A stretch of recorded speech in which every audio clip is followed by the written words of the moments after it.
ঈদ উল ফিতরে প্রেক্ষাগৃহে মুক্তি পাবে পিনিক, সেভাবে চলছিল প্রস্তুতি। কিন্তু এবার জানা গেল ঈদে আসছে না সিনেমাটি।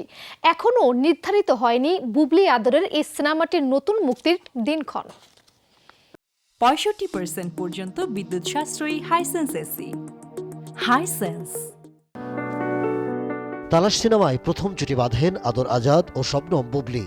তাদের রসায়ন বেশ প্রশংসিত হয় সেই সিনেমায়। এরপর দেখা যায় তাদের লোকাল সিনেমাতেও। এবার তাদের দেখা যাবে পিনিক নামের নতুন একটি সিনেমায়। গেল বছরের শেষ নাগাদ শুরু হয় সিনেমাটির শুটিং। কথা ছিল চলতি বছরের ঈদ উল ফিতরে প্রেক্ষাগৃহে মুক্তি পাবে সিনেমাটি। সে অনুযায়ী চলছিল প্রস্তুতি, কিন্তু হঠাৎ করেই সিদ্ধান্ত পরিবর্তন করেছে কর্তৃপক্ষ। জানা গেছে পিনিক এই ঈদে মুক্তি পাবে না, নতুন তারিখ নির্ধারিত হয়নি এখনো।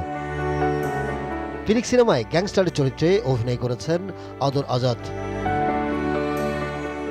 বুবলি ও আদর ছাড়াও বিভিন্ন চরিত্রে অভিনয় করেছেন আলিরাজ, ফজলুর রহমান বাবু, সমু চৌধুরী, আজাদ আবুল কালাম, শিমুল খান, মোমেনা চৌধুরী, নবাগত নায়িকা কেয়া আল জান্না সহ অনেকে। সিনেমাটি পরিচালনা করেছেন জাহিদ জুয়েল। প্রতিশোধ ও পাল্টা প্রতিশোধের গল্পের এই সিনেমা হয়তো আসবে আগামী ঈদুল আজহায়।